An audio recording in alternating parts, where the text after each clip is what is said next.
नमस्कार दिनेश जी। अ, आज जैसे हम घृत के ऊपर थोड़ा-सा स्वाध्याय कर लेते हैं और जो पहले हमने दही और अ, दूध के ऊपर चर्चा हुई थी, तो आज हम घी के ऊपर पंचगव्य के माध्यम से मनुष्यों की चिकित्सा कैसे हो उसका स्वाध्याय है, तो उसमें थोड़ा घी के ऊपर हम लोग चर्चा करते हैं।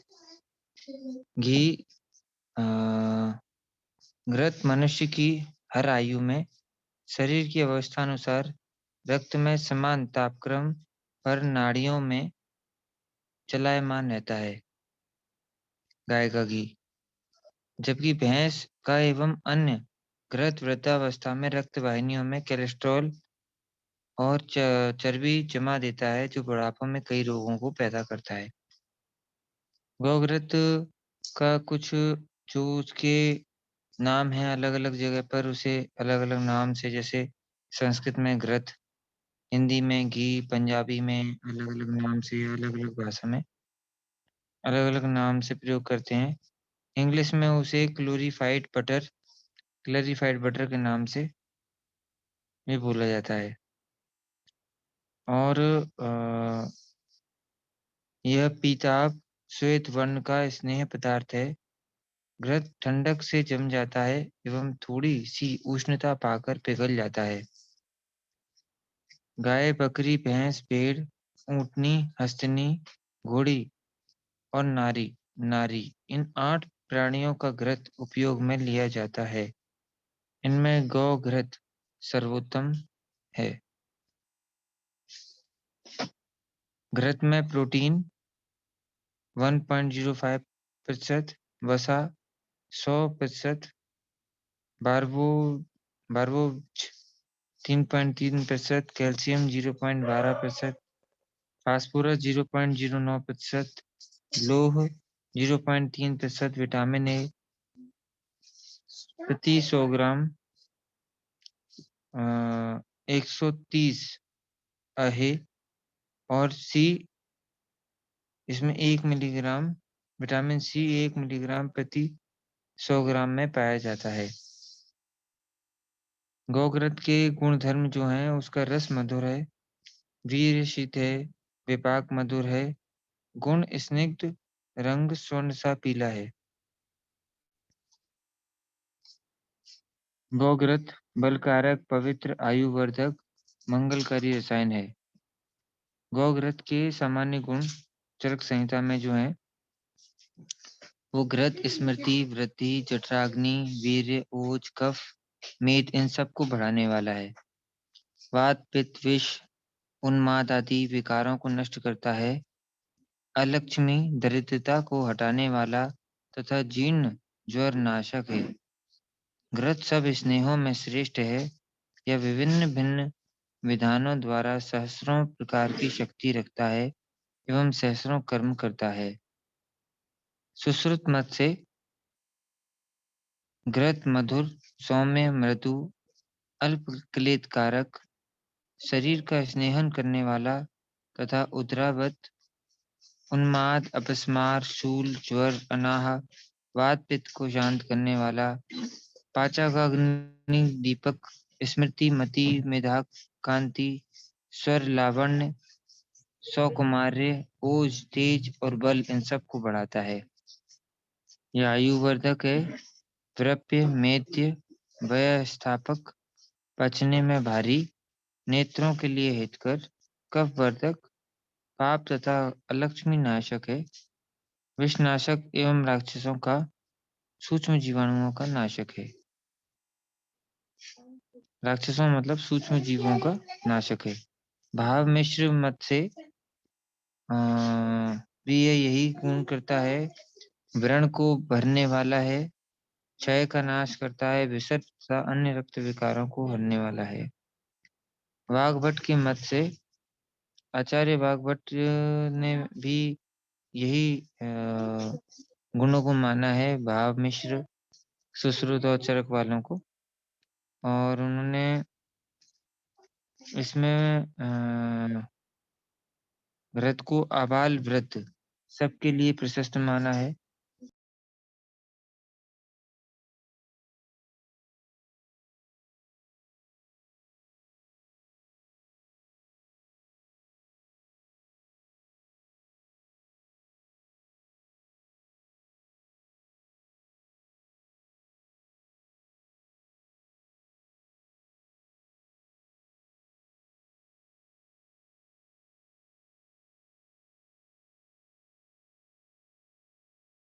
होता है कार्बोहाइड्रेट और प्रोटीन से यह अधिक उपयोगी है। यह 1 ग्राम लेने पर 9.3 कैलोरीज़ पैदा करता है।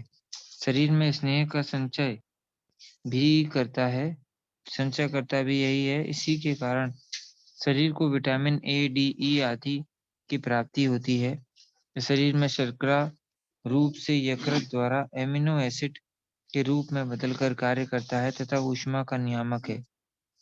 घृत ही सारे शरीर को स्नेहित कर और उसके महत्वपूर्ण अंगों की रक्षा करता है एवं जीवन प्रदान करता है। घृत के जो विशिष्ट गुण हैं, वो यह वात पित्त शामक है। त्वक संस्थान में यह दाह प्रशमन, स्नेहन, रक्षोघ्न, विषघ्न, व्रण रूपण, त्वक दोषहर, दाह कर्म में भी उपयुक्त किया जाता है। नाड़ी संस्थान में यह मेद्य तथा नाड़ी बलदायक है। पाचन संस्थान के लिए स्नेहन, दीपन, अनुलोमन, स्नेहन द्रव्यों में घृत श्रेष्ठ माना जाता है। रक्त व संस्थान में हृदय शोधर, शोणित स्थापक है। श्वसन संस्थान में कफ निशारक एवं कंठय है। प्रजनन संस्थान में वृश्य गर्भ संस्थापक, गर्भ वृद्धि कर है। मूत्र व संस्थान में मूत्रल है। तापक्रम ज्वरग्न दाह प्रशमन है। सात्विक करण में बल्य ग्रहण रसायन और विषग्न है। नेत्रों के लिए चक्षुक्ष चक्षुक्ष और नेत्र रोग हर है। इसके चिकित्सकीय उपयोग हम कुछ समझते हैं। घृत पक्वा खप्यार रसायन, ये एक हरड़ को घृत में तलकर खाने तथा उस अवशिष्ट घृत को पीने से शरीर में बल उसी प्रकार स्थायी रहता है जिस प्रकार कृतज्ञ मानव में एक बार किया हुआ उपकार चिरस्थायी होता है। अष्टांग हृदय में ये कहा गया है। और ये रसायन बहुत ही उत्तम है। रोजाना प्रातः केवल एक समय यह रसायन सेवन किया जाए। ऊपर से यदि प्यास लगे तो मिश्री युक्त दूध पिया जाए। तो यदि यह रसायन 40 दिन तक ब्रह्मचर्य का पालन करते हुए सेवन किया जाए तो मनुष्य शतायु प्राप्त होता है। घृत, मधु और दुग्ध, इन तीनों को मिलाकर पीने से जरा शीघ्र नहीं आता है। घृत और मधु विषम मात्रा में सेवन करना चाहिए, क्योंकि समान मात्रा में सेवन करने पर घृत और मधु का योग नुकसानदायक होता है। विशेष इसमें घृत 10 ग्राम, मधु 20 ग्राम, दुग्ध 250 ग्राम लेना उपयुक्त है। नियमित 40 दिनों तक सेवन करने से मनुष्य बल, वीर्य, कांति युक्त होता है और तथा वृद्धावस्था को शीघ्र प्राप्त नहीं होता है। द्राक्षाघृत 10 वर्ष पुराना गव्य घृत, 2 प्रस्थ कल्याथ द्राक्षा यानी कि मुनक्का, आधा प्रस्थ पाकार्थ जल 8 प्रस्थ लेकर यथाविधि घृत पाक करें। यह कामला, गुल्म, पांडुरोग, ज्वर, प्रमेह तथा उदर रोगों को नष्ट करता है। मात्रा इसकी 2 माशा चरक संहिता के अनुसार। और जल के स्थान पर यदि दुग्ध के साथ यह घृत सिद्ध किया जाए तो और भी उत्तम होता है। पित्तज काशग्न घृत के लिए इसका जो प्रयोग है, जैसे अ, गव्य घृत 2 प्रस्थ, भैंस का दुग्ध 2 प्रस्थ, बकरी का दुग्ध 2 प्रस्थ, भेड़ दुग्ध 2 प्रस्थ, गौदुग्ध 2 प्रस्थ, आंवले का रस 2 प्रस्थ लेकर इसे यथाविधि घी को साधी साधित कर युक्तिपूर्वक 1/6 तोले से 1 तोले तक की मात्रा में पिएं। यह पित्तज कास का नाश करता है। शतदोत घृत घी को 100 बार पानी में धोने से या ठंडी बर्फ में धोने से शतदोत घृत कहलाता है। कहते हैं यह घृत नासापाक हो जाने के लिए लेप करना चाहिए। ये बहुत अच्छा होता है त्वचा की विभिन्न प्रकार की बीमारियों के लिए और बहुत सारे व्रण हो जाते हैं त्वचा में, उसके लिए भी ये क्रीम के रूप में बहुत अच्छा काम करता है। नासासूथर घृत योग दुग्ध मंथन कर जो ताजा घृत निकाला गया हो, उस घृत को नासासूत के रोगी को पीने के लिए देना चाहिए। स्नेहन, स्वेदन और स्नेह युक्त धूम्रपान का भी प्रयोग करें। इस प्रकार हम विभिन्न घी के प्रयोग देखते हैं और एक कौम्ब घृत पान, जैसे 100 वर्ष पुराने घृत को कौम्ब घृत कहा जाता है। तो ये रक्त दूषित उत्पन्न अधिमंत, अभिष्यनंद, स्रोतपात, सिरा प्रहर्ष रोगों में इस कौम्ब घृत का पान कराना चाहिए। यदि यह न मिल सके 100 वर्ष पुराना घृत तो 1 वर्ष पुराने घृत का उपयोग किया जा सकता है। उपयुक्त घृत शब्दों से गौ घृत को ही हमें समझना है, देसी गाय के देसी घी को। पंचगव्य घृत यह गव्य घृत गौमय रस, गौदुग्ध, गोदधि, गौमूत्र प्रत्येक 2 प्रस्थ या समभाग लेकर यथाविधि घृत पाक करें। यह अपस्मार, कामला, ज्वर को नष्ट करने में उत्तम घृत है और मात्रा 1 से 4 तोला 12 मिलीलीटर से 50 मिलीलीटर तक दी जा सकती है। वो शुरुआत में आप 10 मिलीलीटर के आसपास उसका प्रारंभ करें। धीरे-धीरे उसकी मात्रा व्यक्ति के परामर्श के अनुसार बढ़ा सकते हैं। आयुर्वेद में इसी तरह से प्रयोग करना चाहिए। पहले कम मात्रा फिर धीरे-धीरे और जो प्रिस्क्राइब की गई है उसके पास पहुँचना है और थोड़ा देखना है कि आपकी अग्नि किस प्रकार की है, रोग कितने पुराना है, उसके आधार पर उसका प्रिस्क्रिप्शन वैद्य निर्धारित करते हैं। घृत के और प्रयोग हैं जैसे आग से जले हुए घाव, हाथ-पाँव की जलन, सिर घूमना, आँखों की जलन होने पर गाय का घी लगाना चाहिए। गर्भिणी के रक्तस्राव, दाह युक्त वात रक्त विसर्ग और सिर, हाथ, पैर या सर्वांग दाह होने पर गौ घृत को 100 बार या 1000 बार धोना धोआ हुआ उसे मलना चाहिए, यानी कि शतदोत घृत को मलना चाहिए। व्रण और पुराने नाड़ी व्रण, नासूर पर पुराने घृत का लेप करना चाहिए। आँखों की लाली, अ, फूली आदि पर गाय या बकरी का बहुत पुराना घी लगाना चाहिए।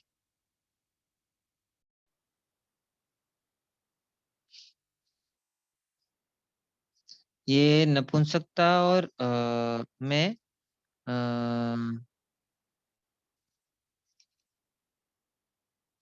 इसमें भैंस का घी काली मूसली के चूर्ण के साथ इसका उपयोग किया जाता है और अफीम किसी ने खा ली हो तो उसमें दुगनी घी में भुनी हींग खा लेने से अफीम का नशा, उसका विष उतर जाता है। गौ घृत में थोड़ा सा कपूर मिलाकर, भीमसेनी कपूर मिलाकर मालिश करने से मधुमक्खी का विष नष्ट हो जाता है। इस प्रकार हम इसका प्रयोग कर सकते हैं। गौ-घृत के जो गुण हैं, वो अभी हमने समझे थे। जैसे कि ये नेत्रों के लिए लाभकारी है, वीर्यवर्धक है, अग्निवर्धक है, विपाक में मधुर है, रस मुक्त है, शीतल है, वात, पित्त, कफ नाशक है, मेधा शक्ति, लावण्य, कांति, ओज, तेज की वृद्धि करता है, अलक्ष्मी, पाप तथा रक्षु ग्रहों को दूर करता है और थोड़ा गुरु, बल कारक, पवित्र, आयुवर्धक, मंगलदायक रसायन और का काम करता है और शरीर के सूक्ष्माति सूक्ष्म स्रोतों शोधक, विषनाशक के रूप में ये काम करता है, भाव-प्रकाश ग्रंथ के अनुसार। अ, अलग-अलग घी का भी वर्णन है। तो मैं अभी अलग-अलग घी का वर्णन नहीं करूँगा। केवल जैसे भैंस के घी का वर्णन है, बकरी के घी का, तो वो थोड़ा-सा संक्षिप्त मात्रा में उनका भी हम वर्णन कर लेते हैं।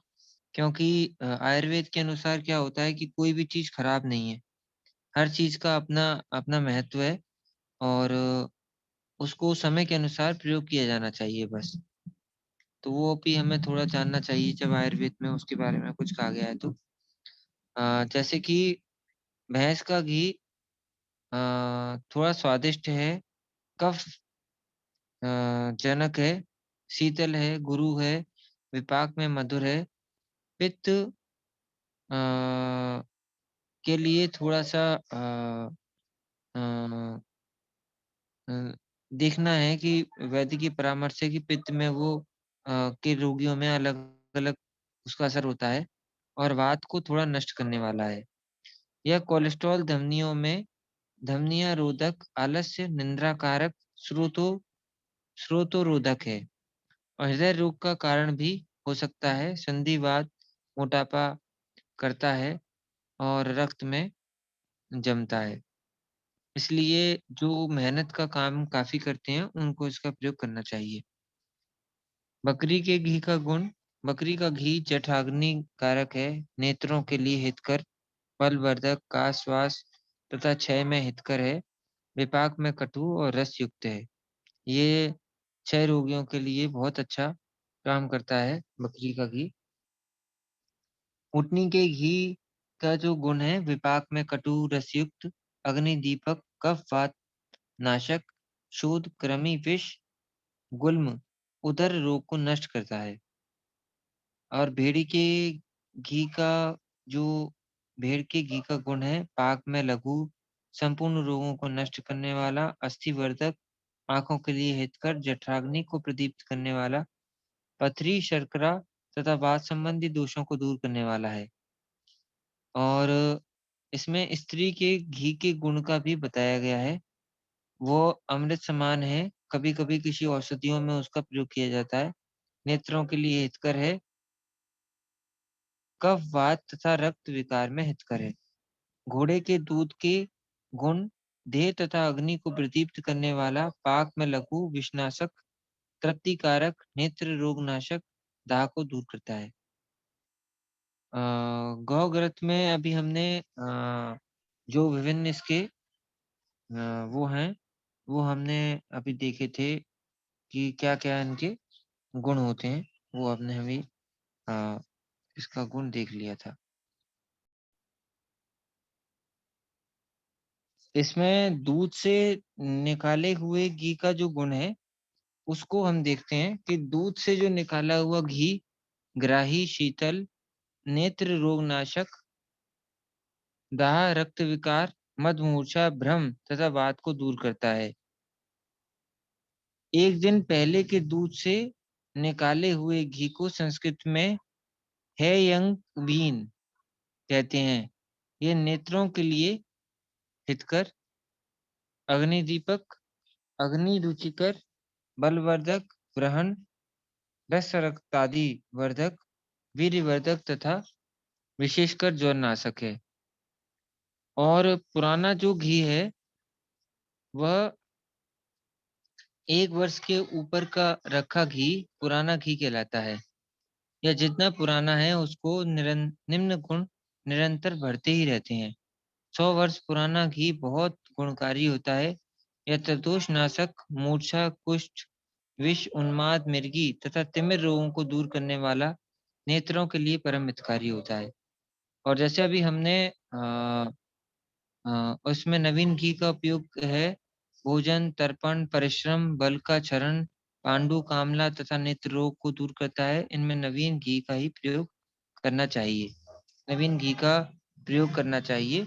दूध से निकला हुआ घी जो दूध से क्रीम के रूप में निकाला जाता है, उसका घी का प्रयोग ज़्यादा नहीं करना चाहिए। जो मक्खन के रूप में बनाकर दही जमाकर मंथन करके बनाया जाता है, वही घी प्रयोग करने वाला है। गौघृत के प्रयोग जो हैं वो ऐसे रोगी, बालक, वृद्ध या राक्ष कफजन्य, आम युक्त रोग, विसूचिका यानी कि और विसूचिका और हैजा, मलबंध, ज्वर तथा अग्नि की मंदता वाले को जहाँ औषधि सेवन में घी प्रयुक्त हो अवश्य देना चाहिए। भाव प्रकाश निदान में इसको बताया गया है। और गौग्रथ के जो गुण हैं वो तो हमने समझ ही लिए हैं कि वो मुख्य रूप से बल प्रदान करने वाला, कांति प्रदान करने वाला, वात, पित्त, कफ का नाश करने वाला, कफ को थोड़ा-सा समअवस्था में रखता है। औषधियाँ कुछ प्रयोग करने पर वो कफ का भी नाश करता है। और जैसे कि देखेंगे बालकों में अगर कफ की घी की मालिश करते हैं हम, तो वो कफ भी निकालता है। कफ की मालिश करते हैं या गर्म पानी में घी को पिलाते हैं, तो वो अल्सर जैसे रोगों में भी अ, मतलब बहुत ज़्यादा गर्म पानी नहीं, थोड़ा गर्म पानी जो सहन हो सके उसमें अगर वो पीते हैं या दूध में पीते हैं, तो अल्सर जैसे रोगों में भी वो लाभ करता है। तो इस प्रकार घी के बहुत गुण हैं और मक्खन सतत ज्वर के लिए हितकारक तथा आम ज्वर वालों के लिए विष समान है। ये इसमें ध्यान रखना है कि आम ज्वर वालों के लिए विष समान है और मक्खन से ताज़ा निकाला हुआ घी तृप्तिदायक, दुर्बल मनुष्यों के लिए हितकारक और भोजन में स्वादिष्ट होता है। नेत्र रोग, पांडु तथा कामला के लिए प्रशस्त है। अग्निमांद्य, क्षय रोग, आम व्याधि, कफ रोग, कोष्ठबद्धता और ज्वर में भी घी कम ही देना चाहिए और मात्रा सुपाच्य कम देना चाहिए। तो उसमें घी का प्रयोग देखेंगे जैसे कि जितनी अग्नि है उस हिसाब से उसका प्रयोग करेंगे। गर्म पानी में उसका प्रयोग करेंगे तो थोड़ा-सा वो जिनकी अग्नि कम है, ज़्यादा वो दूध को पचाने में सक्षम नहीं है। कुछ ऐसे मरीज़ होते हैं जो दूध में घी डाल के नहीं उसको पचा पाते, तो गर्म पानी में थोड़ी मात्रा में घी का सेवन करके देखें, तो जो छोटी चाय की चम्मच का घी है उतना मात्रा में, तो वो क्या उनको परिणाम आता है और उसके पे भी अगर उनको परिणाम नहीं आ रहा है, तो एक बार वैद्य का फिर परामर्श लें उसमें। पुराना जो घी है, उस पे हमने अभी चर्चा की कि वो बहुत सारे रोगों को दूर करता है। सारक है, खट्टा है, थोड़ा-सा लघु है, तीखा है, उष्णवीर है, वर्णकारक है, छेदक है, सुनने की शक्ति बढ़ाने वाला, अग्निदीपक, घ्राण संशोधक, व्रण को सुखाने वाला, गुल्म या योनि रोग, मस्तक रोग, नेत्र रोग, कर्ण रोग, सूजन, अपस्मार, मद, मूर्छा, ज्वर, काश, श्वास संग्रहणी, अर्शश्लेष्म, कोढ़, उन्माद, कृमि, विष, अलक्ष्मी और त्रिदोष रोग का नाश करता है। यह वस्ती, कर्म और नश्य में प्रशस्त है। 10 वर्ष का पुराना घी जीर्ण 100 से 110 वर्ष का कौंभ और 110 वर्ष के ऊपर का महाघृत कहलाता है। यह जितना ही पुराना हो जाता है उतना ही पुराना इसका इसका उतना ही गुण भी बढ़ता जाता है। 100 बार धोया घी दाह, मोह और ज्वर का नाश करता है। इसके कुछ बाहरी उपयोग हैं।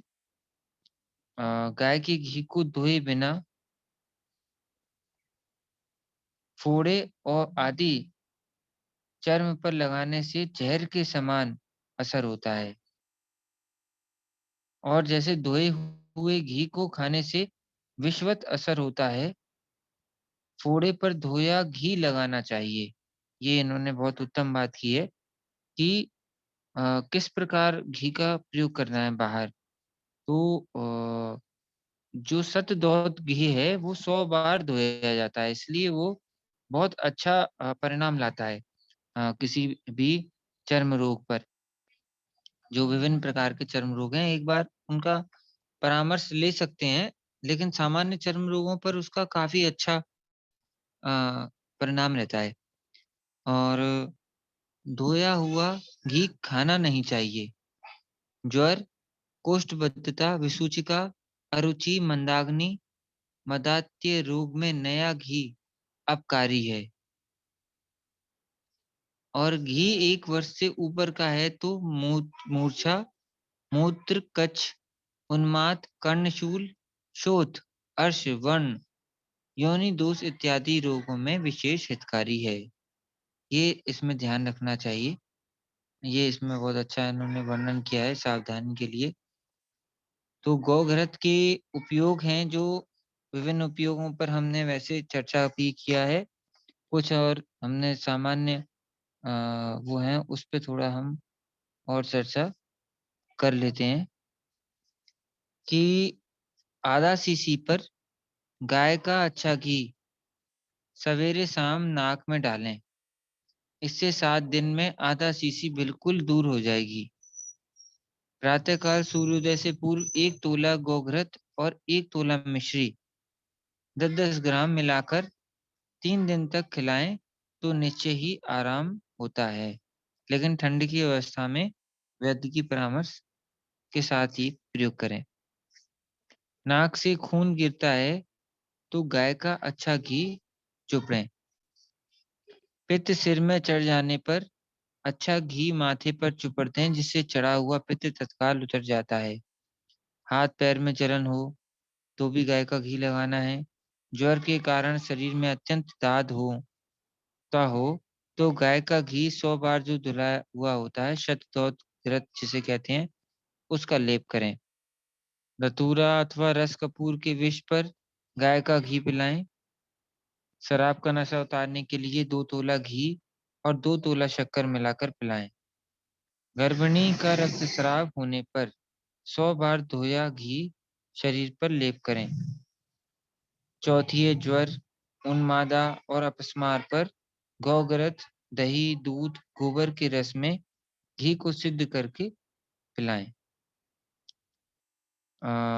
इस प्रकार की समस्या जो कॉम्प्लिकेटेड हैं, उसमें जो उन वैद्यों का अनुभव है पंचगव्य को लेकर उनका भी परामर्श एक बार ले लेना चाहिए। जले हुए शरीर पर गाय के धोए हुए घी का लेप करें। सिर दर्द के ऊपर गाय का दूध और घी इकट्ठा करके अंजन करें। इससे थोड़ा-सा आँखों में हल्की-सी जलन होगी, लेकिन फिर वो पानी निकलने लगेगा और आराम मिल जाएगा। बालकों के छाती पर कफ जम गया जाता है, तो गाय का पुराना घी छाती पर लगाकर इसे मालिश करनी चाहिए। तृष्णा रोग के ऊपर घी व दूध मिलाकर पिलाना है। दाह के ऊपर शतदौत घृत अ, को चुपड़ना चाहिए। हिचकी पर गाय का घी पिलाएँ। सन्निपातज विसर्प के ऊपर 100 बार धोया हुआ घी यानी कि शतदौत घृत बार-बार लेप करें। गर्मी लगने पर गाय के घी में सीप का भस्म डालकर सरल करके लेप करें। सर्प के विष में पहले 20 से 40 तोला घी पिलाएँ, उससे के कुछ देर बाद थोड़ा गर्म पानी पिलावें, फिर जितना घी पी सके घी पीस के उतना पिलाएँ, पी सके उतना पिलाना है। उससे उल्टी और दस्त होकर के विष का शमन हो जाता है। ज़रूरत हो तो दूसरी बार तक भी घी और पानी पिलाएँ। उसकी क्षमता के अनुसार उसकी क्या अवस्था है उसको देखकर। तो इस प्रकार हमने कुछ घी के युगों को समझा।